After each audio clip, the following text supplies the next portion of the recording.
There's a will, there's a way, there's a way, there's a way.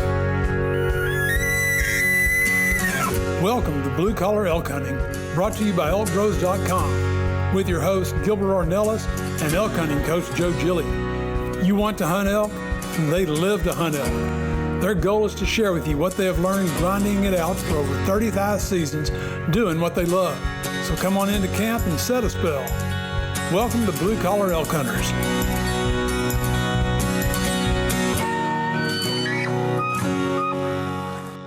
Welcome everybody to another special edition of Blue Collar Elk Hunting, and this is part 4 of what I call Solo with Coach. Y'all, this series is about the X's and O's, my elk hunting offensive and defensive strategies to help you get ready for the upcoming season. And first of all, before I even get started in this, I just want to thank everyone that sends us messages, all the kind words and thanks. You really don't know how much that means to us and how special it is. And y'all, hearing your successes, your incredible encounters, and getting the photos and the messages, y'all just don't know what that means to us. So again, thank you from the bottom of my heart. Thanks to y'all that have told me how much you're enjoying this Solo with Coach episode. I'm glad you're getting something from them, because really, for me, it's not that much fun. The whole reason we do this and the whole reason we do our podcast is because we really enjoy each other's company and we love the camaraderie, and it's our chance to be together, and it's just like being in elk camp. So for today, you're going to have to be my partner in elk camp, and we're going to have that conversation, okay? Also, and I'm going to ask you this right up front, if you like what we do and you really appreciate what you're hearing and what you have an opportunity to learn about, we would really appreciate you rating and reviewing us on Apple Podcasts or commenting on YouTube. And if you leave your name and where you're from, I'll be entering you into our Spinner Winner Wheel giveaway that we draw on our shows when we have the whole crew. And we don't do it every show because, you know, we're trying to make sure we have enough people to at least make it interesting.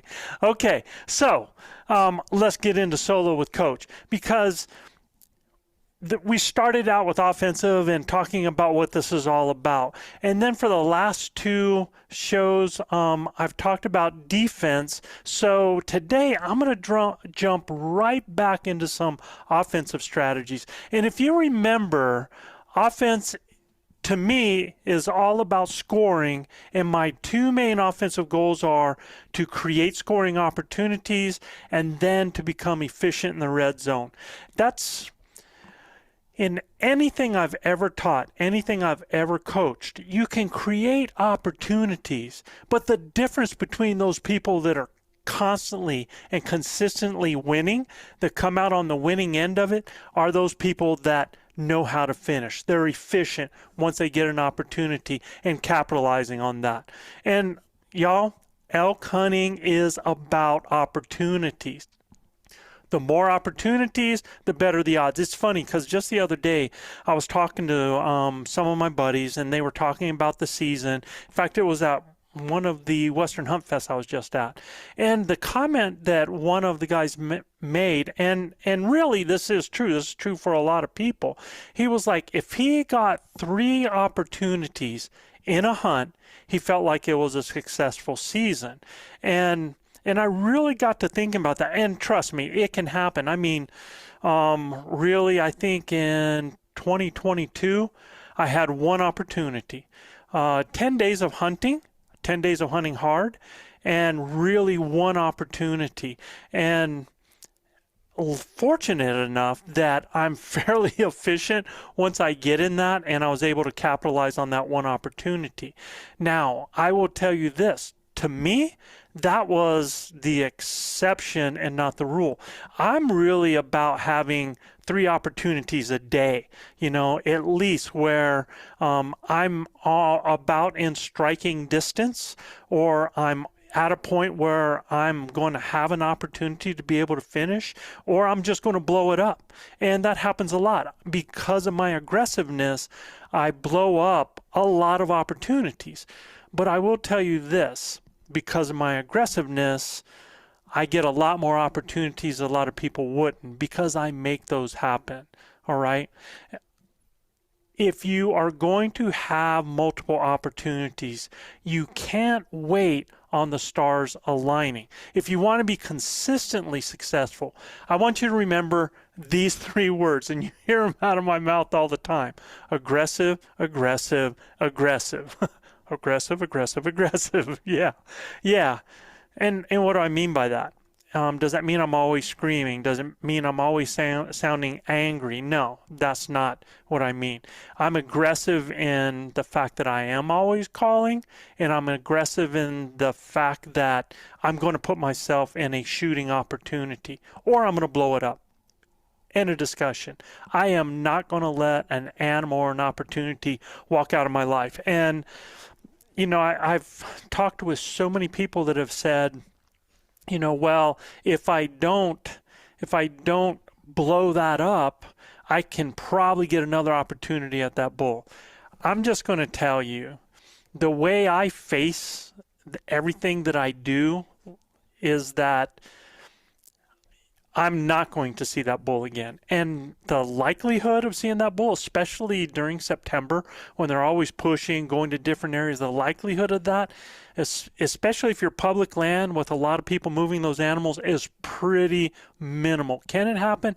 Absolutely, it can happen, especially if elk are in an area where they're doing rotations. And if you've ever hunted in an area where elk aren't like in high mountain alpine with all the different valleys and different bowls and everything, where they can move across there if they choose to. If you've ever been in some areas that, you know, especially a lot of these units and zones in New Mexico, that if it's not wilderness or anything like that, but there are a lot of these areas that have a lot of humanity circling it. There's only so far for them to go. So they really kind of rotate through areas, man. They kind of move around, they bounce, and then they'll end up back in the same area. I've seen the same behavior from like big mature buck deer doing the same thing. Like they'll be in a spot and you won't see them for 3, 4, 5 days, and then all of a sudden they show up again. Well, that's kind of like how the elk do. They're always on the move, so they have their feed areas that they like. They have the bedding areas they like. The water is the water, right, wherever they have it. Now, you take places in Colorado, you take places in Oregon, take places in Idaho that have a lot of water features. Well, that doesn't really play into the equation as much as once you start coming down to like New Mexico, Arizona, where we have to deal with a lot drier conditions. Now, fortunately, we've been getting pounded with moisture, and we have water running in areas right now near my home and in our home hunting areas where we'll be this year on our adventure hunts, man, that we have water running in places we haven't had in years. So it's really looking good right now. We still have a long time till September when it comes to warmth, wind, and heat. So we'll see what happens by then. But this is really going to help us to put some grasses on the ground now, and that's really what we're going to need. So when I talk about aggressive, I want you to think about this. I like to equate it to poker. So, yeah, I like to play poker. Actually, Texas Hold'em. And I truly feel like it's a lot like elk hunting. And here's what I mean by that. There's a lot of different kind of players at the table, just like hunters out in the field. Some are just going to stay there and they're going to wait until they have a winning hand. They're going to wait and wait for those stars to align so that they get a winning hand, and they're going to be able to take down that pot. Okay, but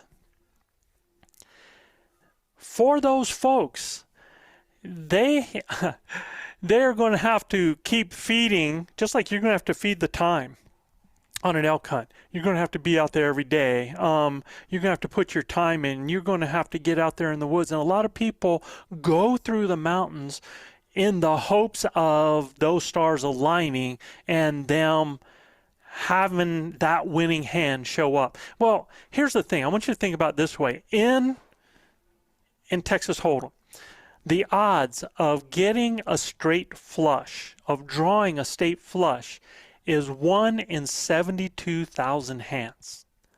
1 in 72,000 hands.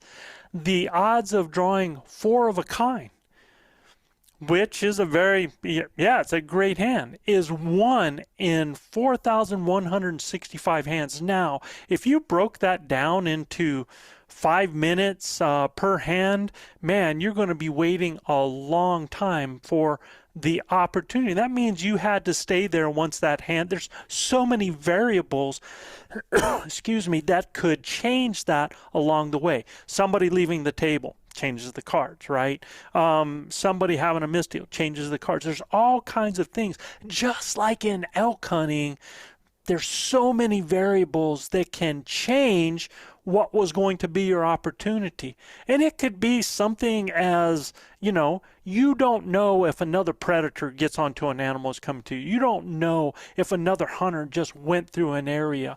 You don't know if somebody decided they were going to cut wood that day and they got right in the path of one of the animal that was going to be in your path. I mean, it's kind of like that Forrest Gump thing and that floating feather that goes around, the destiny thing. You are waiting on that. But for the aggressive player in a poker game, by creating the illusion of a good situation, they have a 1 in 5 to a 1 in 2% chance of a winning hand, and get this, without having the best cards. Think about it. Let that sink in. So how is this like elk hunting? Y'all, if you wait for the best hand to happen, for an opportunity that depends on the stars aligning, winning hands will be far and few between. But when you create the illusion, when you create the situation that is attractive, that makes elk want to come to you instead of you having to wait till your paths align, then you create a better chance of a winning hand. Okay, so hope to see you on the poker table sometime. And look, so when I talk about the 2 types of and we're talking offense here today, so I'm going to talk about the 2 types of aggressive offensive schemes that I use, okay? Well, last time when we talked about isolation, the other one being invitation. Isolation is the easiest for most people to understand because it's really what most people depend on. A direct response, directly engaging with an elk, right? Directly engaging with a bull. We're calling him out to call him in.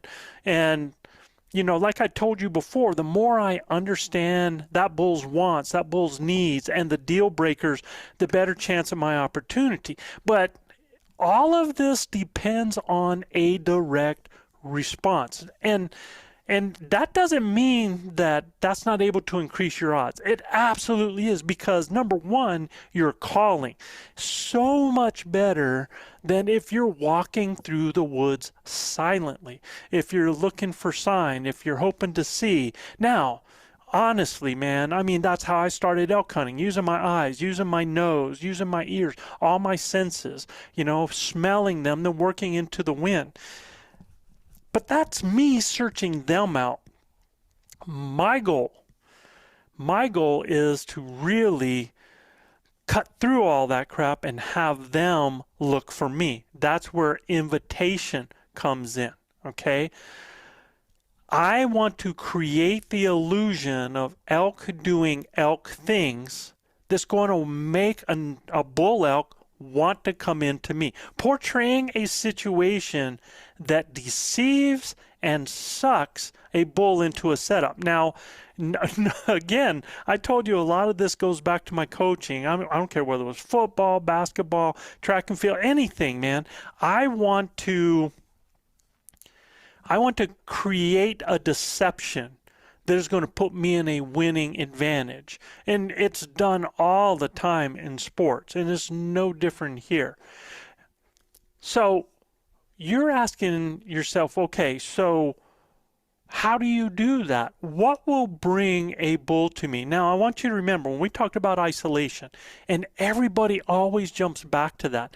Everybody always jumps back to they're not talking today. I didn't get, they're being silent. I never heard anything back, so there's no elk. I've talked about that a lot, and you will constantly hear me talk about that because I feel that the largest percentage of people that hunt in that way is in that 95% of failure rate, right?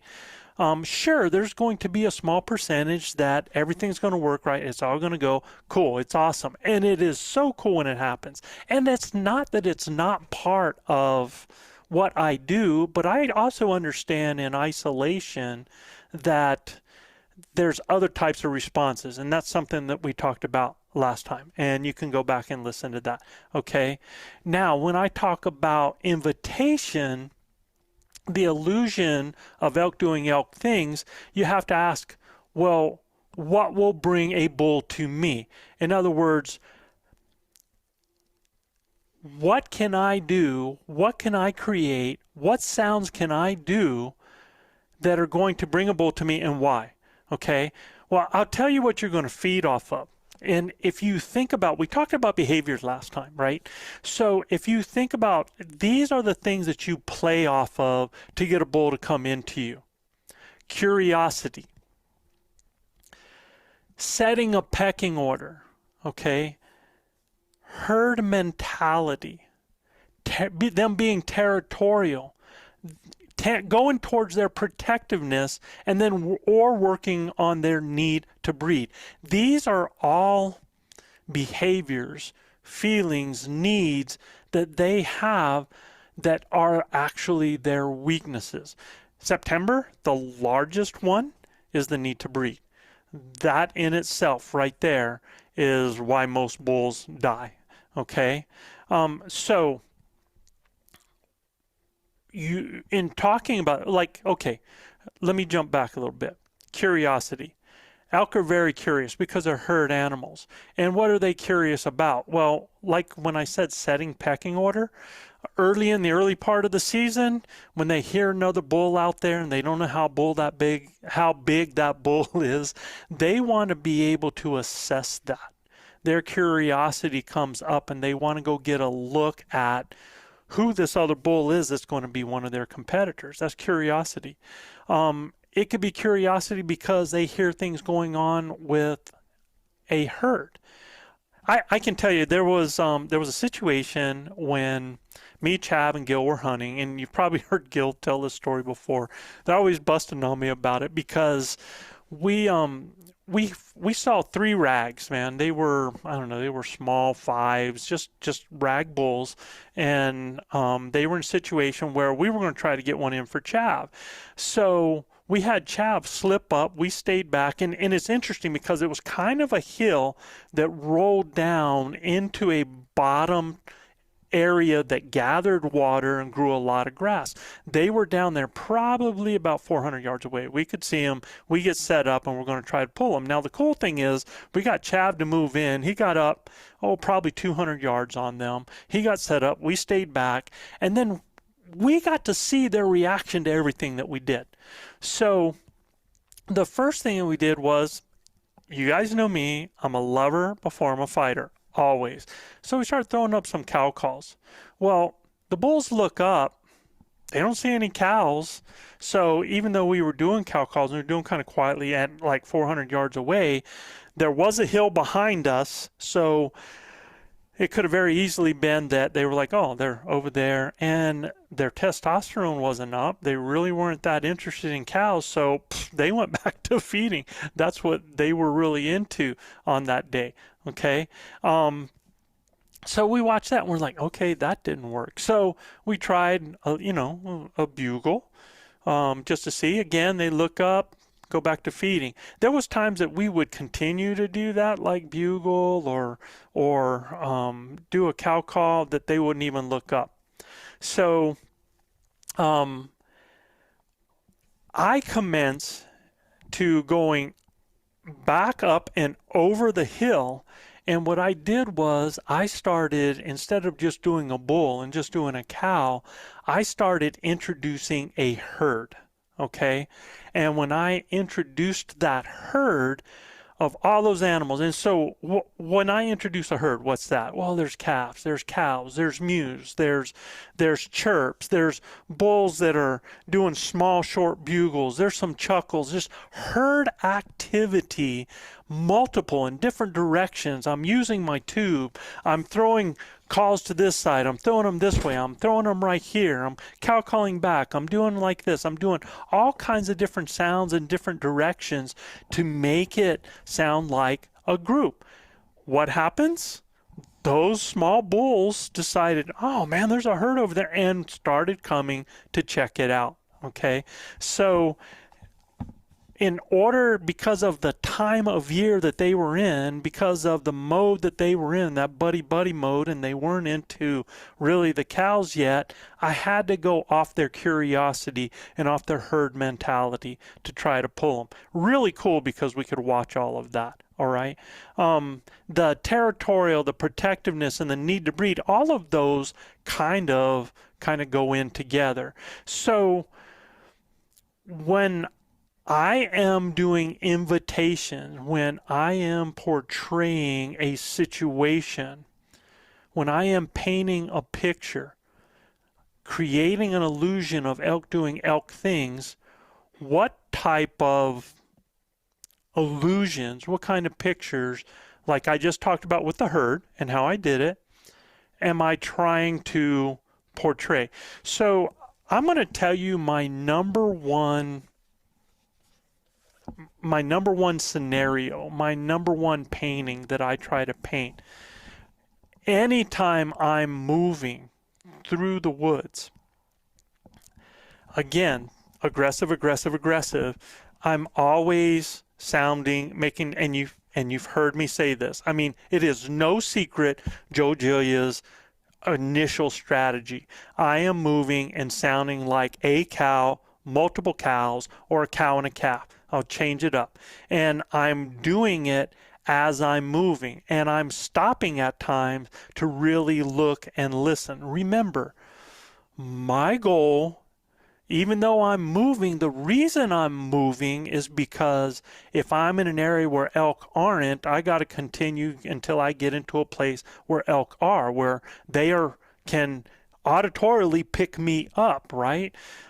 If I'm in an area where there's no elk, then all I am is a tree falling in a forest. So I am moving through. My strategy that I love to do is I really like to locate trails, elk trails, that they are especially moving along ridges, over ridges into another ridge, or up at the knuckles, across the knuckles. And what I talk about knuckles, people have heard me say this before, that, a lot of ridges all kind of go up to areas, and it's bigger at the bottom and smaller at the top as they start to come up, okay? And those areas in between, that get shorter in between there, are kind of the knuckles. And I find that elk really like to, work these areas inside here. I find that there's generally great bedding up in there. I find that there, a lot of times there's everything that they need. Sometimes there's even some moisture areas down in between in the lower parts. There's all kinds of ways that you can find it. My favorite is like a turkey foot, right? You think of a turkey track, right? I've seen them that way, so that has a lot of areas. I can look into a hillside, and if I see multiple ridges that are coming from an original point right there that are large, I'm not talking about like 100 yards, with 3 small ravines. I'm talking, they go for half mile from top down to the bottom, and they create those ridges, and they create those knuckles up at the top where it's easier for them to move from one small drainage to the other. So that's one of my favorite type areas that I'm always looking for, just because of the makeup of it. It has natural drainage. It's going to gather water. One side's going to have thick, one side's going to have thin. In other words, more grass, more thick trees, just by the nature of how they go down like that. And I'm generally going to find some real good area in there. I even like the reverse turkey track, where you have 3 that'll actually come down to 1 type ridge. I've seen that as well. Anything that creates those multiple drainages and areas with some type of centrally located area in there that kind of pulls it all together. And you can find this in all sorts of ways. There's a mountain, I won't give its name, up in northern New Mexico, an old volcano that a lot of people, it's hard to get there to hunt, and it's very large, but it is, the whole hill is just one of these continuous, finger ridges with knuckles all around it like that, and it's just a prime time place to be able to hunt. Okay, so I like to get on those trails in those areas, and I like to be moving cross ridge. I really like to move so that I don't worry if I have the wind in my face. I don't mind if I have it on a cheek. I'm going to have the wind at my advantage, but I'm not always a wind in the face type of guy. If you have it, great. It doesn't have to be there all the time. It can angle, it can be off shoulder, all of that works, because it's all about being able to just make sure that animals in certain directions that you're working aren't being able to get your scent. Okay, and I'm doing that. As I'm doing that, I'm moving through.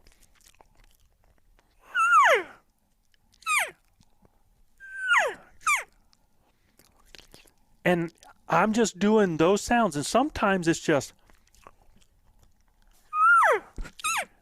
that's it, and I'm letting that marinate as I'm moving. You don't have to keep pounding on the sound. Now, there is a time to pound on the sound. We'll talk about that, but I don't have to do that, man. I can just do it just like that, and I'll use my tube to throw it out farther. And it's interesting. I don't know how many people, I practice this all the time, especially, when I'm trying to create certain illusions that I'll call through the tube and right outside of it. So it'll look like this.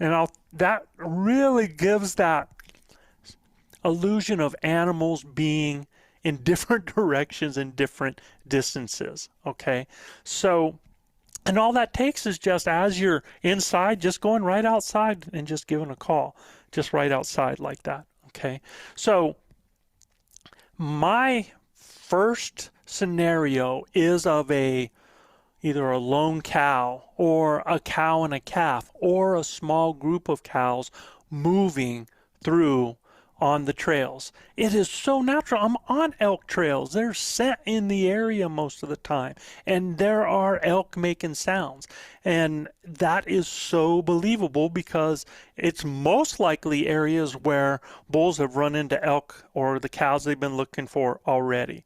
All right, so that's just one, and I call that chumming.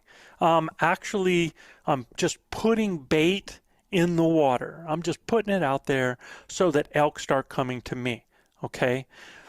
All right. So I'm going to start going through different scenarios that I do. and why I do them. And maybe I should ask her. So I know the big questions before I get to the scenario. I know what the big questions are that most people struggle with, though. Most people struggle with the fact they're like, okay, when should I call? Where do I call from? What calls do I use and why? How often do I call? Do I set up when I call? How long do I wait after I call? And what exactly is a scenario and when should I use a scenario? So I'm hoping by now you've got the whole idea of what a scenario is. If I just want to say that a scenario is an illusion of elk doing elk things. And I'll tell you, if you haven't been on my course, all of this is really well laid out for you to understand even more than you probably want to understand on how I do things with the scenarios, what type of scenarios I do, and why I do them. Okay? When should I call? All right. So, for example, when I'm moving and I'm calling, just like I just showed you when I'm moving on trails, how often do I call? So I cast, and you've heard me, if you listen to our show, you've heard me talk about cast calling. So the whole idea for cast calling for me is I want to work the area I'm going through like you work a river, like you work the features in a river. I want to be able to, make calls up close using my mouth. I want to be able to go a little bit midstream with that, so I'll get a little bit louder with it, maybe sound like, 2 or 3 animals when I do it, and then I want to cast further. So I'll cast it out there. Now, what I decide I want to cast, if I want to throw a bugle into it or location bugle, generally if I'm on the side of a hill, I'm not using, if I'm in the trees and I'm on trails, I'm not using a location bugle. If I'm up higher on the ridges and I'm early and I'm like, before daylight and that, in the dark and then gray light, and I'm working up higher, yes, and a lot of times I will throw out location bugles there, okay? But this is generally after daylight has come up, because what will happen is elk are most vocal first thing in the morning. That doesn't mean they're not vocal once they hit the trees. It's just harder for you to hear them and harder for them to hear you. In fact, I think they hear us, and a lot of times we don't hear them, just because now we've got the change in the heat of the day, we got change in the air, we got change in the thickness of the forest, they are now moving through terrain, so we have ridges, we got different things that keep us from hearing them. So does that mean I don't use any location bugles? It just depends. And, if I end up coming over a ridge and I've got a bowl sit in front of me, especially if it can bounce off another ridge over there, I'm still going to do my casting. But now, just to get some value, I might throw a location bugle, especially because after I throw a call out, after I do my first call, I'm sitting there and listening. It's not like I'm going,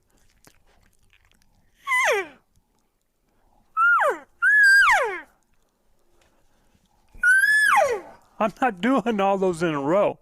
After I throw a call out, I'm just standing there and listening.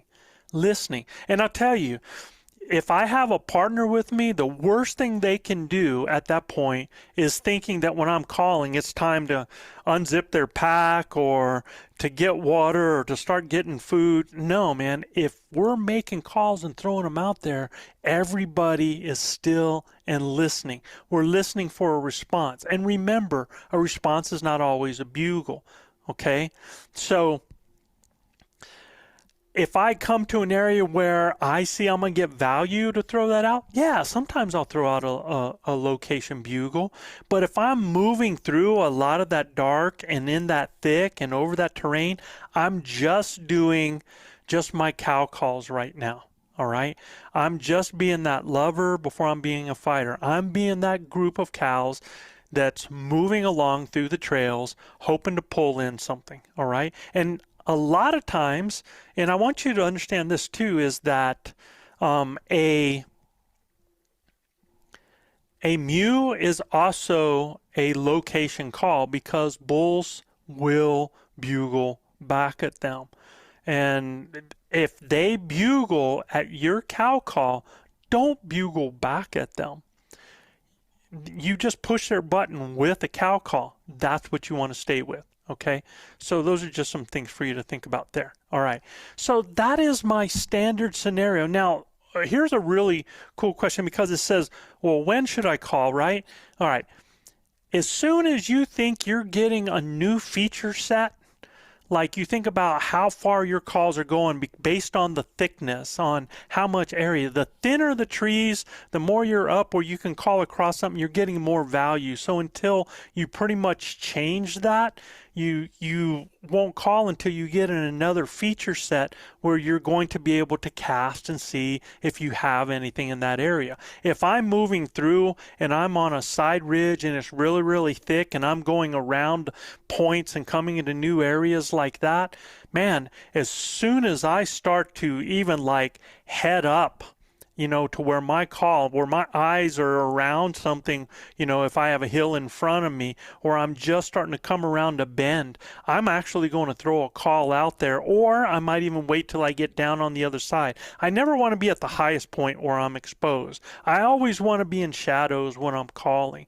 And I always want to think about the fact that when I throw out calls that I want to pretty much be in a setup. It's a mobile setup. It's a dynamic setup going from point to point to point, but I always want to call so that I'm in the shadows. I always want to call to where I can draw. I don't want to be inside trees or anything like that. So that one question that says, do I set up when I call? Yes, absolutely. Every time you do something, you're in a setup.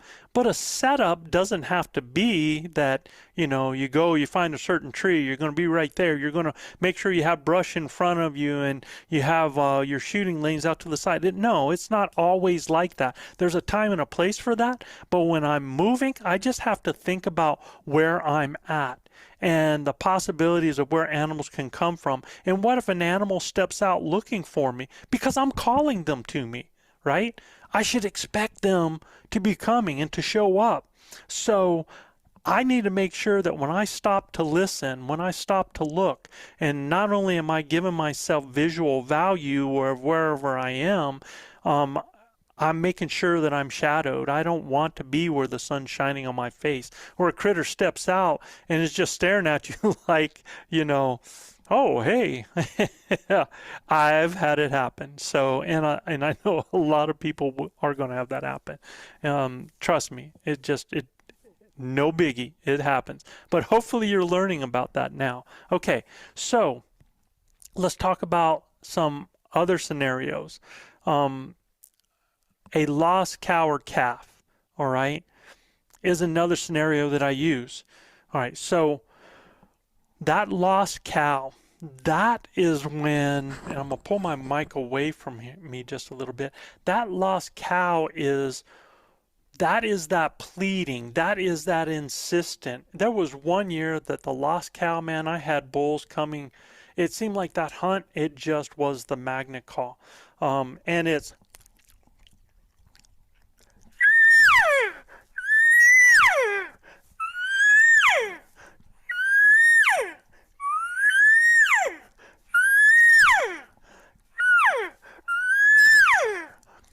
and it's that pleading, I'm lost. Hey, here I am, right? But it's like, okay, when should I use that call? All right. Now, let me tell you something about scenarios. Other than the chumming,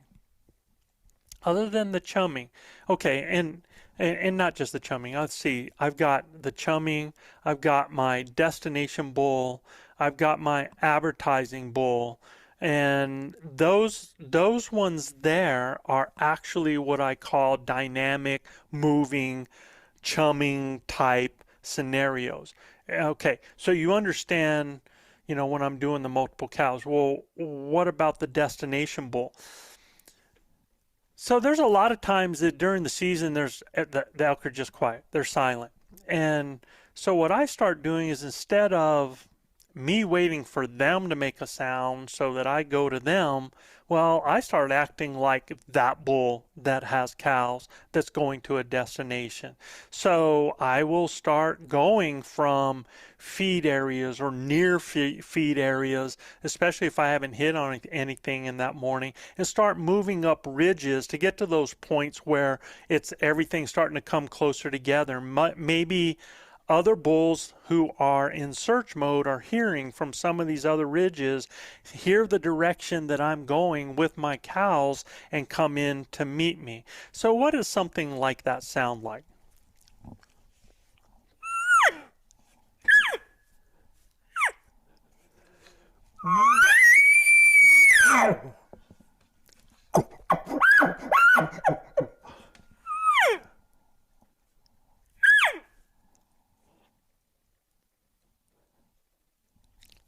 And it's hard for me to do this real time because it takes forever on this.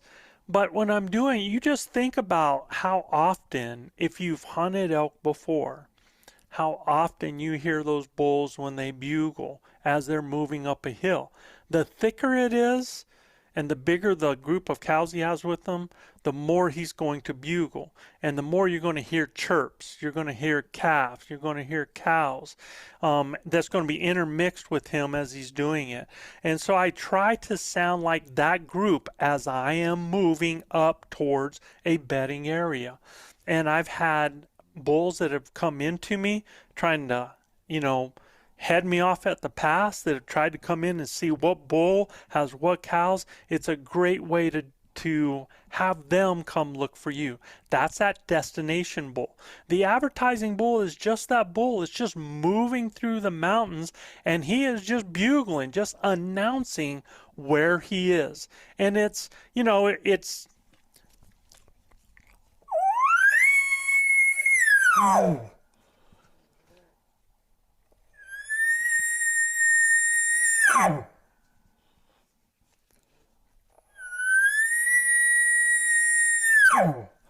don't hear a whole lot of like demonstration type stuff. You don't hear, all of this, because there's no reason. He's not demonstrating for any cows. He's not engaging with another bull. He's just moving along as he's going, announcing where he's at. And he's announcing so that cows can locate him. Okay, so that's one of the reasons. And then when you're doing, a lot of times as you're doing that, because you have that illusion of a bull that is advertising as he's going, another bull will answer sometimes, or cows will come into you. And if cows come into you, a lot of times they're going to pull another bull with them. Okay, and that was another thing. One thing that I wanted to say to you is, like, in these scenarios, a lot of times I'm really trying to pull a bull, okay? But what if you can't pull the bull? What if it's later season and you've got that herd bull that there's no reason for him to leave his cows. He doesn't need to leave his cows for another cow. He doesn't need to leave his cows to go fight another bull, unless that bull's in his bubble and he's being territorial or he's being protective, right? But a lot of times these bulls, especially if you're staying off and you're screaming at them, if you're out there 150 yards, there's no reason for him to leave his cows to go seek you out. Now, you get in within, 80, 100 yards of his cows, then that could be a different deal. But depending on the terrain, depending on the vegetation, that might be a tough call. So what you can do is, instead of pulling the bull, you can pull the cows and in turn bring the bull to you. That brings other difficulties when you do it, because now you're bringing a whole lot of eyes and they're in search mode. I mean, Gil and I we found a real nice bull one time with a group of cows, and they were far ahead of us. They were going up the side of the hill. So instead of saying anything, I waited until, they got over a ridge enough and in the trees where they couldn't see us, and we just started beat feeting it to get up to where they were towards the bottom of the hill. And then I started to get up in position on top, and then at that point I started sounding like a group of cows first, right? When we didn't get any kind of response from that, then I started introducing a bull. And I started doing bulls with some grunts, doing some chuckles, doing that along with the cows, and it worked. As we were coming around the side, the cows and calves are coming towards us. I'm actually Gil is off to my right. I'm down a little bit lower towards his left. He's up ahead of me. I see him lock in. There is a monster of a bull because the cows are right here. They're just to my left, right down in the bottom. The bull had gone up on top of the hill, and I don't know if he was, if he was actually looping because of the scenario I was doing, but he was up there on top of the hill. And then when I got there and I started throwing some stuff down into it, some cow calls into it, he started to actually come down. The only problem was the cows and calves were coming to me. Gil's ahead of me. Bull comes in 12 yards to Gilbert. Gilbert is at draw. He needs that bull to take one step. And I mean, this is a toad of a bull. Probably the biggest bull that, yeah, it is. It's definitely the biggest bull Gil would have ever taken. And it's right there just needing one step. And while I'm kind of watching what's going on with Gil and that bull, out of my peripheral, I'm watching this calf down here to my left come up further and further to me, comes up and actually sniffs my elbow and turns and boogers out, and the cow boogers, everything blows up, and the bull doesn't run off scared. He just sees the cows going, so he turns and he starts to go with the cows, and that's it for that. So it can bring in other things. It was an incredible encounter. It was the encounter of a lifetime. And had we not done the things that we did, we would have never had that encounter. People are like, well, but you blew it up. It didn't happen. It would have never happened if we wouldn't have been calling and doing the things that we did. Okay, so there are things that you can do to pull the cows. One of those things is what I call the Big Daddy scenario. And all that is a lot like the destination bull. The only difference is I want to try to sound as big and as dominant as I can. And then I'm still using cow calls here and there. In other words, we are sounding like a herd with a large, dominant bull moving up. And so why does that bring the cows? So think about it. Cows,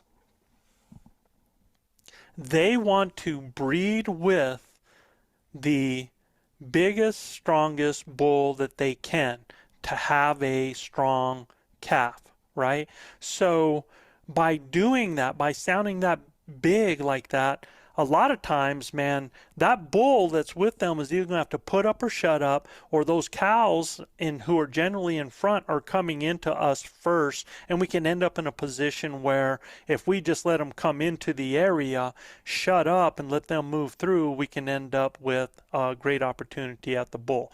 If the bull starts coming up after he's trailing the cows, then it just takes a well-placed cow or calf call in the right direction to set him up and to finish the job, right? Because he's already looking for where his cows are and already worried that they're with this other bull. So that's kind of what I mean by the Big Daddy. And the reason I learned that is I've been in so many situations when I've seen 3 different herds with screaming bulls all end up in converging in the same area. And my theory, and there's no science behind it, this is all just from observation and years of experience, is that it's the cows, man, because all of them are going to an area generally that has something that's attracted already for all of them. Maybe it's feed, maybe it's water, maybe it's going to a bedding area, and then once they get there, they're going to split off. But I think with all of those big sounds of these bulls competing, it gives the cows an opportunity to then decide if they want to leave who they're with and go elsewhere. Okay. The other one to pull cows is the lost calf. So a calf sound is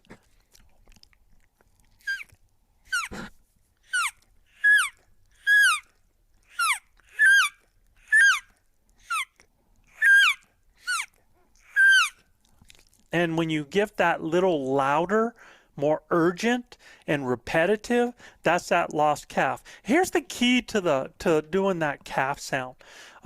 It's just, when you are doing a cow call, you're actually starting and at that higher, and you're just letting the pressure off the latex. So it's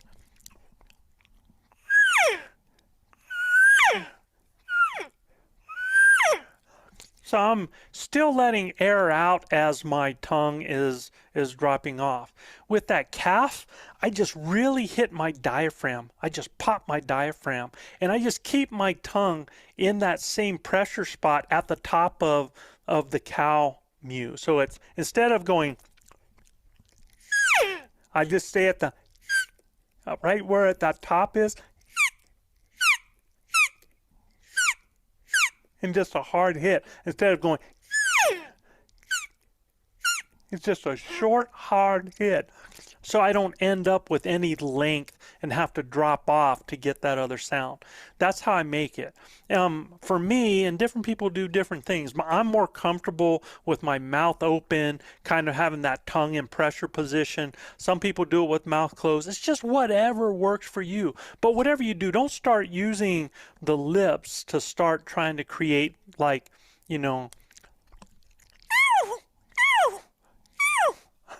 don't try to start using the lips to control your tone. That tone should be controlled by the distance of the tongue to the latex, right?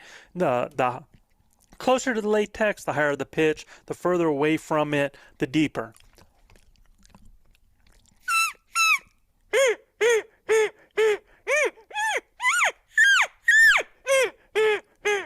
So you can go just by having that tongue up against that latex, creates that back pressure, higher pitch. The more that you come away from it, no back pressure, just barely vibrates, and you get that deeper tone. There's other ways to add to that deep tone with voice inflection, and that's one way that you can actually, like when I was talking about sounding like the biggest, baddest bull you can. There's people that use lip balls and stuff like that. You can absolutely use that, but you can just do it just with voice. Just so when I get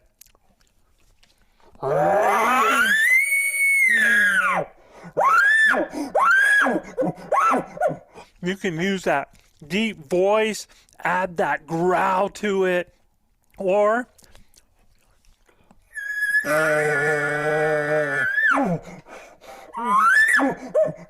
you can add all of that into it just to sound like that big dominant. And the more you get that inside of it, that more mature sound, the better off that it's going to be. That's that big daddy bull. And he just is screaming. The cows are reacting, they're chirping like that, so that you can just get that whole herd with that mentality of that big bull. Okay, so that's if you're trying to pull the cows, right? So let's go back to where we were before, and I talked about the lost cow. And then the other thing was, and my head just spins sometimes, y'all. So the other thing was that I wanted you to understand, when should I call? So when I'm using like Big Daddy, I'm generally have heard other elk and trying to pull them off. When I'm using that lost calf or lost cow, I've generally heard or seen elk when I'm using those calls. Now, when I am doing a lone cow and calf, when I am chumming, or when I'm doing a destination bull, or I'm doing an advertising bull, I'm trying to make things come to me that I don't know exist. All right? That's me trying to create an encounter as I am moving through an area. Now, when do I use some of my other scenarios? I use them whenever I have seen, heard, or smell elk in an area that I think that they are within distance to be able to pull. Okay? If I'm seeing them, seeing is believing. I know what's going on, right? And I've got eyes on, and I can try to do things to bring them to me. And people are like, well, why don't you go to them? Well, I've been in a lot of situations where I haven't been able to go to them. Like, let's say you're in a GMU and it's next to private, and elk are just going berserk down in that private. Well, most people are like, man, I wish I could go in there, you know. Well, instead of you wishing, because you can wish in one hand and crap in the other and see which fills up first, what I want to do is I want those elk in there to wish that they could come into my party, to get them to move and come to me. I might not get the big daddy to come to me, but I might pull some of his cows. I might pull some satellites. And let me tell you, satellite bulls does not mean raghorn. Satellite bulls does not mean small. Sometimes satellite bulls are bigger than the herd bull. I've seen huge bulls in their decline that were big fives that would have a herd that are surrounded by some monster bulls like that. So just because you hear the word satellite, don't think small, all right? So when I see, hear, or smell, then I can start to use other avenues. Or let's say that I have followed a bull and not necessarily followed him, but maybe been in parallel, or even if I did have to and I ended up on the back end of it, maybe that was a situation that I still was able to peg where they were going and where they were going to bed. And once I had them in that area, now I'm in a situation where I can actually call that bull off of his cows because his cows are bedded. And that midday is a tremendous time to be able to do that. So the question is okay, Joe, let's say you got a bull bedded and he's got his cows there. What are you going to, where are you going to call from, and what calls would you use and why? All right. All right. So what I want to do is I think about the fact that that bull is with his cows. He has them bedded. He is tending cows. So what is going to be attractive to him? What's going to be attractive to him are other cows that he could now go to and bring in. Or if he was to hear cows that were in a situation where there was a bull tending them, or a bull that was trying to breed them, in that type of situation. So I can then use like my love-strated bull scenario.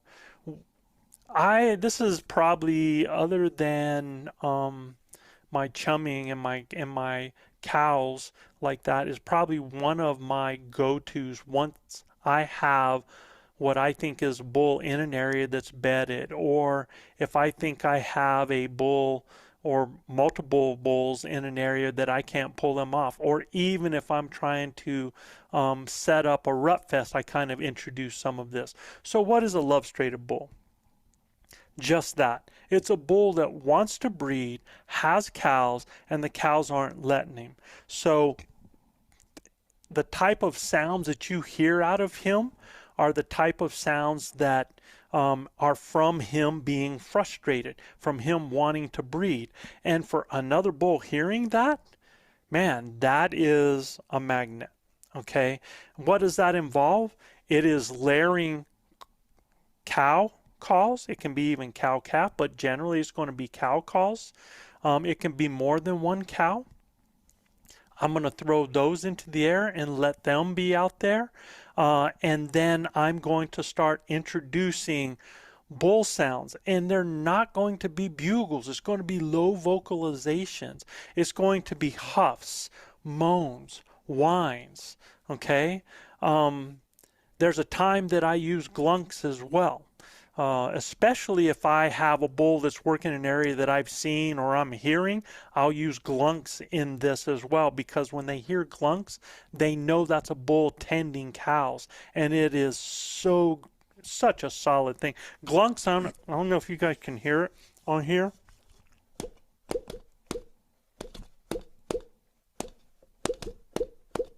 That's a glunk. And that comes when bulls are tending cows. You'll hear them. And when you hear that, they're super close. So, and I told you, if you wanted to like hear some of the stuff, you can actually go to my Basecamp online course where it's all laid out, and I actually have videos in real time of me doing some of these scenarios as well. So you can pick that up there. You can always find my course. Just go to ElkBros.com. You can find anything ElkBros at ElkBros.com if you're interested in that. But that love-straighted bull is going to be a combination of huff, puff, whine,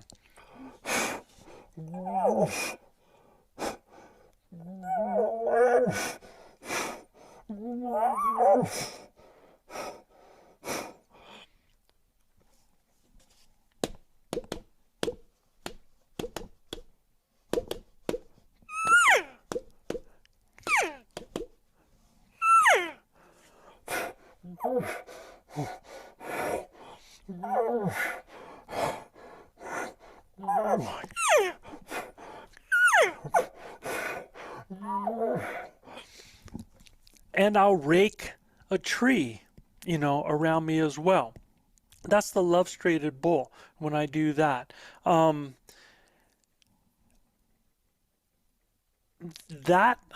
I do that scenario, it's like, how often do I call? Okay, that's the big question. All right, so I will do a set of, I'll just start with some cow calls at first, and I'll just introduce them. Again, I just start with that. If I get a response, I get a response. If I don't, I'll continue to escalate a little bit. Then I'll start raking, and I'll start doing some of those raking noises. As I'm raking, I love to layer my calls. I like to paint the picture of layers on top of layers. So as I'm raking, and you're hearing that, and like I tell people, when you rake, just don't start smacking at the tree. Think about what a bull does, how he works his horns, and try to do the same thing. Use the point of the stick. Go into the branches. Go on the side. Like he's dragging when he works it on the side. And when you're doing that, as I'm doing that, I'm doing some cow sounds as well, layering that on top of the sounds that I'm making. All right. So that's an idea of one of the scenarios. And I did that love-straighted bull. I can do that when I know that I have a bull in with some cows, and especially midday action. That's really, really a great place to do that. Or if I come into an area and I smell them real strong, and I know I'm at that area where it's close to a bedding area, and I don't want to go into that bedding area, but I want to call them out, I can absolutely use that scenario. Okay. One of my favorites, and I talked about it, like when you have elk in an area that you're not able to go into. I'm sorry, I had forgotten to move my mic back. I hope everything sounded okay for you guys. If I have that going on in an area and what we call a rut fest going on, I will create my own rut fest. Now, I can do it myself, It's a lot of work if I do it, but I can do it myself. Or if I have multiple partners, then it is a blast to be able to do that. And we will set up in either a triangle, we will set up in a square, we'll be off from each other, and we'll start it out minimally, and we'll try to work that up. So it's multiple bulls, multiple cows, a lot of screaming going on, demonstrating going on, cows that are doing that little demanding, what I call SMU. This is what I call an SMU. It's been something that it's a real kind of demanding type mew that when they're getting excited, you'll start to hear this. I'm going to work it in.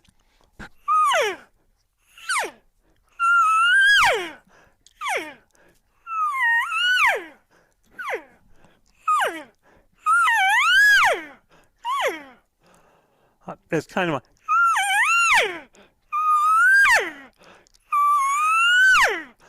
like high down to up again. You can even add some extra stuff into that. But when they start getting that demanding sound like that, I'll add that into it as well. Okay. I think the only one of the other ones, let's see. So I got the Rut Fest. I talked about the advertising. I talked about the destination. I talked about the 2 bulls engaged. All right. So this is the way that I discovered this. In fact, there's 2 reasons why all of this scenario stuff came to be. The first one was because the first bull that I killed, that's actually the first big bull I killed, this bull right back here behind me, that's a 351 bull. Y'all, if he was 300, he'd still be up there because he would have died on that day.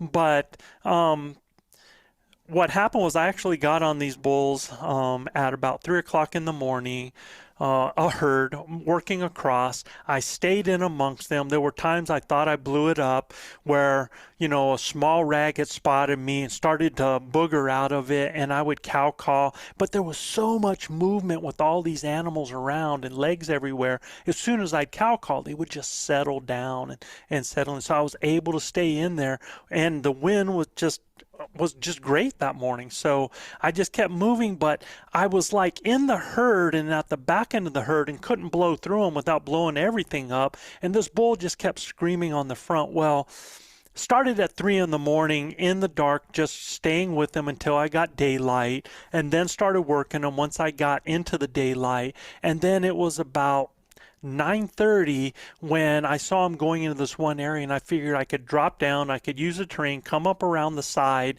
and parallel them, and then start using some different tactics to try to pull them over to me. At that time, a lot of this stuff was so immature in my head and really not a part of my strategy.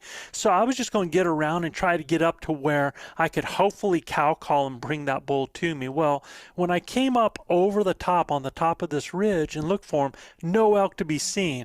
And I look, and about 400 yards down, they were down the hill where I had just came from, and it looked like they were going away from me. And frustration, after being on from 3 in the morning till 9:30, frustration set in, and I grabbed a stick and I just started screaming bugles, running down through, I'm going through trees, I'm not in the open, but I'm screaming and I'm hitting things as I'm going and just bugling until I get close to them, down towards the bottom where it opened up into their little park, and there was real thick scrub oak. It's the kind of scrub oak that's high, so it was, kind of open underneath and really thick up on top, and I stayed about 5 yards inside of that, and I got down and I put 3 diaphragms on my leg, and I started doing in different directions. I started sounding like 3 different bulls that were responding to each other, and I started doing the cow call. Had never done this in my life, but I was like, I wonder if I started sounding like something going on over here, if I could attract them to come to me. And it was just a thought I had, and I could see 2 spikes out in the field. And when I looked out there, they were kind of bedded, and they were a good 200 yards off. And underneath these pines and stuff, they were bedded down in the shade. And I'm just doing this, and I'm starting to do this, small bull, regular call, little medium bull, a little bit bigger bull, and some cow calls is what I did. And then I'd wait for a little bit, and then their response to each other had some space in it. And what I started to do was I started escalating, decreasing the time of their response, escalating a little bit of their response and how they were responding to each other, but still keeping small, medium, large at it. And then I'm, to the point where they were getting closer and closer to each other and just cutting each other off and doing that. And as I'm doing this, I look out and I see those two spikes turn their head real sharp in a direction to my right, and then they get up and they turn and they start to walk off. And I'm looking, I was like, well, what spooked them? And I looked over there and I can see that bull's legs coming through. All I could see is his legs. That's all I could see as he was coming through the trees, because the tops of the trees in New Mexico, they really start on those pines about 5 feet up, and you can see underneath of them really good. And I'm watching that bull come in, and as he comes to an area where he has to lower his head under some branches, and he does this with his horns. And that was the point when I first saw, and I'll tell you, man, it was like my heart was just coming out of my chest. All right. I could hear my heart just in as he's coming in. This is my first big bull, and I'm young. I must be, I don't know, I had to have been like 21, 22. And that booger is coming, and he ends up coming in to 20 yards. I'm on my knees. I'm knocked. I'm looking at his feet. He has a tree in his kill zone. I'm not drawn. I know he's going to step out, and I just have to be patient. So I am just not, and I have this thing. I just don't want to jinx myself by looking in his eyes so he can feel it. So I'm looking down. That's just my superstition. So I'm looking down at his feet, and he does. He takes a step, and as he takes a step, I come to full draw, and I bugle at the same time. And he turns and looks at me, and as he turns and looks, because he locks up, fatal flaw, turns and looks, and I don't even remember releasing the arrow, man. It was just so natural right there. I just remember seeing it disappear right where I was wanting it to go, him go off, and that was my first big bull. And that was the first time I did a scenario, right?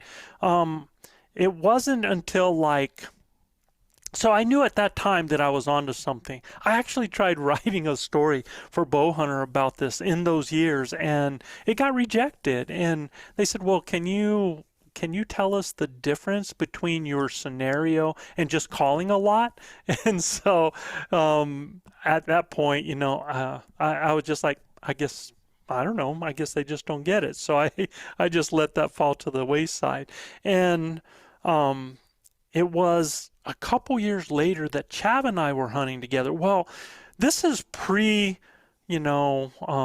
Onyx, this is pre-GPS, this is paper maps, this is compass, and a lot of times when we would hunt, we would end up split up from each other and have to, I'd have to bring him into me. So I used a signature double bugle that went something like this.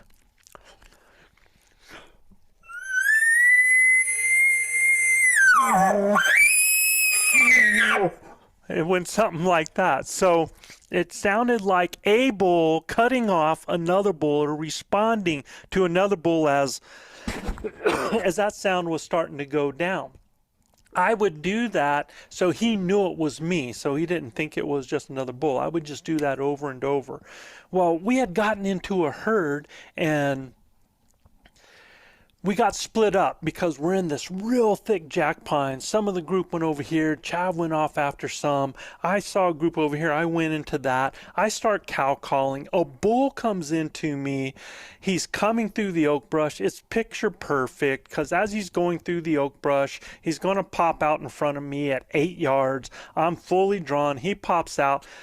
I pop him. He goes down in 10 seconds, double lunged, popped through both sides, and he dies right there. And I'm pumped, man. Beautiful bull.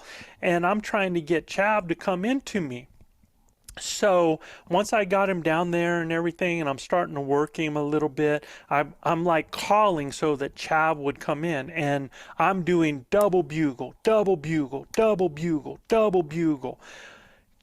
And I mean, it was annoying how much I was doing, man. And I just kept cranking it. Well, 45 minutes later, Chav shows up. In that amount of time, I had called in 4 bulls in an attempt to call in Chav. That's when I realized, and yeah, sure, I mean, it's because there was a lot of elk scent in the air. There were, this big herd that had just come through there, had to have had satellites, had to have attracted other elk. But hearing those double bugles, why did those bulls come into that? They came into it because there were 2 other bulls engaged with each other. And these bulls screaming and cutting each other off had to have meant that they had cows with them, possibly a hot cow with them. So just by doing that double bugle and just being obnoxious with it, all of that sound in the air, you add that to the scent that was there. And I truly believe the best time to put 2 bulls on the ground is when you have one on the ground. Totally believe that. So if you have a partner and you have a bull on the ground and you were just in a group, it's not over. I'm just telling you that. But just doing that double bugle caused those bulls to come into me. So that became part of the dynamic of things that I was able to use. And I can tell you this, there were times when we would be trying to get a response out of elk, working ridges, or I had gotten a response out of a bull and he had pretty much shut up and been moving. If I would do a double bugle, he would respond. And again, no science, this is all Joe science. My theory was that because it was 2 bulls engaged with each other and not a bull seeking him out, he was either telling his cows, hey, stay right here, or he was telling the cows that he thought were with those other 2 bulls, hey, I'm over here as well. So for whichever reason, they both worked for me, okay? So I wanted to make sure I talked about the 2 bulls engaged as one of the scenarios, okay? Bull tending cows, that bull tending cows is that bull that's glunking with cow talk. You can use those low vocalizations. Anytime you stay with just low vocalizations, your chances of calling in another hunter gets lower because you're not sending that bugle out there that they're going to hear. You're keeping everything kind of low. And elk are going to hear those low vocalizations at distances that hunters might be hearing your bugles, man. So maybe not as that far. And it just depends on all of the, the different variations and what could be happening out there. All right. So many variables. Okay. So demonstrating bull with cows. That demonstrating bull with cows is anytime you have that bull that's raking. So here's the thing. So let's say that I've got a bull that is just chuckling. Let's say I got a chuckle response. Well, for me, I'm going to be the lover before a fighter. So I'm going to do a little bit of a cow party. I'm going to do a little bit of, try to interest him with cows being down here. Well, his chuckling is telling me to come to him, right? Well, if I don't, there's 2 things I can do. I can shut up like I left the area and wait for him to come and look and see. Or I can introduce a bull so that he knows why those cows aren't leaving. And then when I shut up, he might really come down to either scent check or try to follow up, something like that. So, and I don't know if you notice, but when I'm doing these, I'm actually trying to see what I've seen. And you can see these same things by watching elk and their behaviors on YouTube, man. I am really trying to play the part. I'm not just trying to just do sounds. I am trying to paint a picture. I am trying to play a part. I want to be that illusion of those other elk doing elk things. You know, when I told you I do the rut fest to try to pull them over maybe from private property, another GMU, that's exactly how I called in a huge bull for Luis one time, and Luis killed a beautiful bull. And it was the bull following the cows that were coming into me, right? It wasn't the bull coming on his own. He was following me because those cows were coming to what they thought were a better situation. So there was that. The demonstrating bull with the cows. How do you demonstrate? What is a demonstration? Well, a demonstration can be a bugle, it can be raking, right? Them tearing up a tree, that's a demonstration when you have that, all right? Or you can just introduce a bull just through some of those low vocalizations, so it just tells that other bull, maybe do a love straighting type thing, that this is why that cow's not coming up there, okay? So these are different scenarios. These are offensive strategies to create an illusion, to have elk come to me. Now, I will tell you this. When you do this, it's like the questions. Do I set up when I call? Now, when you do a scenario like that, when you do a scenario where you're doing a bull with a hot cow, or you're doing a rut fest or something like that, yes, then you're going to have setups depending on whether you're alone or whether you're with buddies. It can change in the dynamic of that. If you're alone, a lot of times you got to do a lot of moving around to make things happen, and then make sure that you're in a situation where you can see like into shooting lanes, or maybe you have thicker stuff in front of you so that they have to come look for you. And again, when I'm doing this stuff, if I'm doing it by myself, I'm throwing a lot of my sounds back behind me or off to the sides, you know, like that, so that I'm trying to get animals to cross my face or to come in and thinking that I'm further back than what I am. All right. There's so many different variables to all of this that you can do according to, you know, what you're seeing, what you're hearing, what you're smelling, right? All of that can change the game. All right. How long do I wait after I call? If you are doing a scenario, then, and you are committed to it, trust me, you had better be ready for 40-45 minutes, okay? Because elk move in elk time, like we talked about last time, all right? Okay, so that is invitation. That is invitation. Creating those scenarios, painting those pictures. And I also want to make sure that I do this is how often do I call?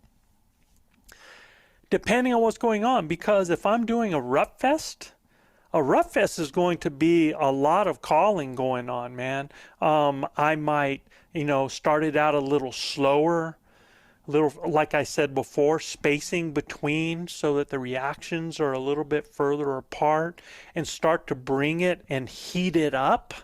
You know, just think about a pot on the stove. You know, you're just heating it up at first, man. There's not a whole lot. You're adding a little heat. Here's that conversation. Here's some cow calls. Here's a bull that's responding, but he has some space in between his responses. And then you kind of bring those a little bit less time between the responses from the different directions. And so that maybe they're starting to get worked up until you can get that to a boil, until you can get that to a frenzy. And then if by that time that hasn't brought anything in, because you can always, oh, and here's the other thing, man, getting some elk horns and rattling those puppies in there is a fantastic way to add to that illusion. And it can add so much realism because they don't hear that often out there. A lot of these things they don't hear. You know, like when I'm doing a destination bull, I even will do a destination bull and go away from elk that I'm trying to pull in, and I'll do something that I call a cow pickle. In other words, I have a target bull. He's right here in front of me, and I'm going to start working away from that bull, sounding like a bull with my herd that's going on and going up a hill and going away. How often do elk hear that? Usually hunters are just going and cutting it off, right? Going right to it. But if I'm going away from them, right? And as I'm going away, I can come back now with a lost cow. And that lost cow can come in here and become that low-hanging fruit, you know, with that.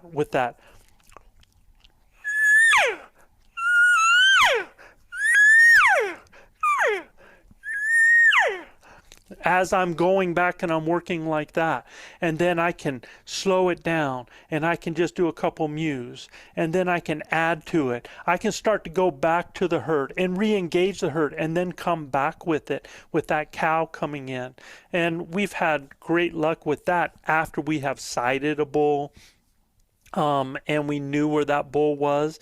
He really never spoke until he got right into us and started then trying to, you know, tell us to come to him. But that was a dead bull. Once he got to that point, that was a dead bull. So these are, y'all, I'm sorry, I get really pumped. I get really excited with this kind of stuff. It's because it's what makes it fun to me. It's like that challenge of pulling elk into me that had no intention of being in my area, but because they think there are other elk there, they're going to come into that. I truly believe that I can change what's happening in an area just by being elk doing elk things. All right? So that's it for today. You know, I know I kind of went on. What I'd like for you to do, if you heard anything out of this that you didn't understand, or, you know, I know when I get excited, I just start diving off here, diving off there, and I forget to follow up on this or follow up on that. That's just all part of the conversation that we're having because you're not here to stop me. But if you have something, just send me in an email. Let me know if there's something that you'd like to hear a little bit more about, something a little bit more in depth. I would highly recommend my base camp course if you really want to dive into some of this stuff and have it all spelled out for you. It's all there. And just let me know what you're thinking. All right. If you're enjoying this, just let me know. I have a great time, you know, trying to talk to you. I wish I actually had your mug on the other side so that, you know, I can see some of the reactions, whether you're getting it or you're not getting it. But this is just my way of preparing you, of giving you some strategies to think about. And now when you're doing your calling practice, don't just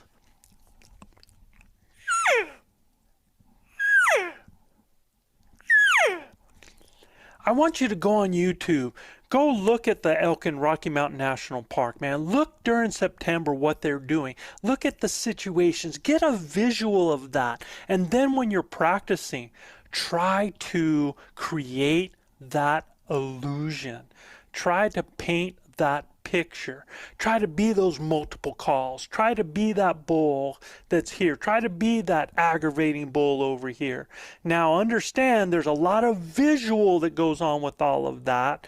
And one other thing besides the horns, antlers, I'm sorry for my buddy. I know Lance Bernal is like, antlers. You know, you have those antlers to be able to rattle those antlers, but a decoy, man, I swear by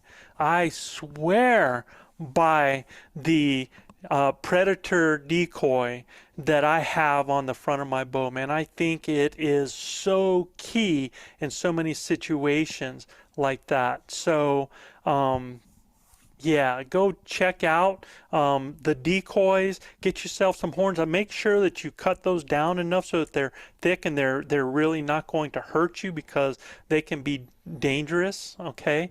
But these are different things and tools that I utilize as part of my offense to create those opportunities and also to put me in a situation to be able to close the deal. So that's it for today, y'all. I know I get a little bit all over the place. I get worked up and I get excited. I will go to the next point, and I think the next time that we're going to talk, I'm going to jump back on defense because we're going to talk a little bit about two of the areas of failure points that I feel like really cost hunters. You and your mental preparation and you and your physical preparation, and how they actually become a huge part together of each. All right? So that's it for today, man. Looking forward to seeing you next time. And until then, keep believing and achieving. Keep dreaming of the screaming. But most of all, keep grinding. Peace, y'all. Where others' fear is home to me. No boundaries for my soul. The pounding, the primal blood, driving hunger like no other, running through my veins. No man versus nature, only me versus me. A centuries old challenge, raging deep inside my soul. No anger, malice or evil, only a hunter and his prey. This is my life, country born and raised. When that whistle blows, I'm on the trail, pounding in my head. There's a will, there's a way, there's a way, there's a way. This is my life, I know it's my day, my life. Don't think you know me, my life, no odds will own me, my destiny, my way. Like a ghost unseen, tasting every scent, knowing with every breeze. The trail before me, the fire burning inside me. This is what we live for, honor, passion and pain.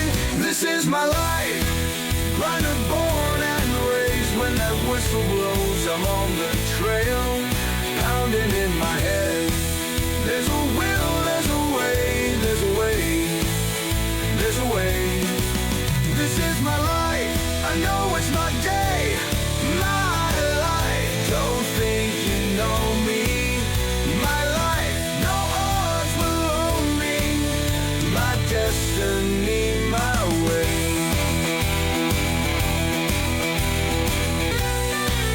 This is my life, runner born and raised. When that whistle blows, I'm on the trail, pounding in my head. There's a will, there's a way, there's a way, there's a way. This is my life, I know it's my day, my life. Don't think you know me, my life, no odds will own me, my destiny.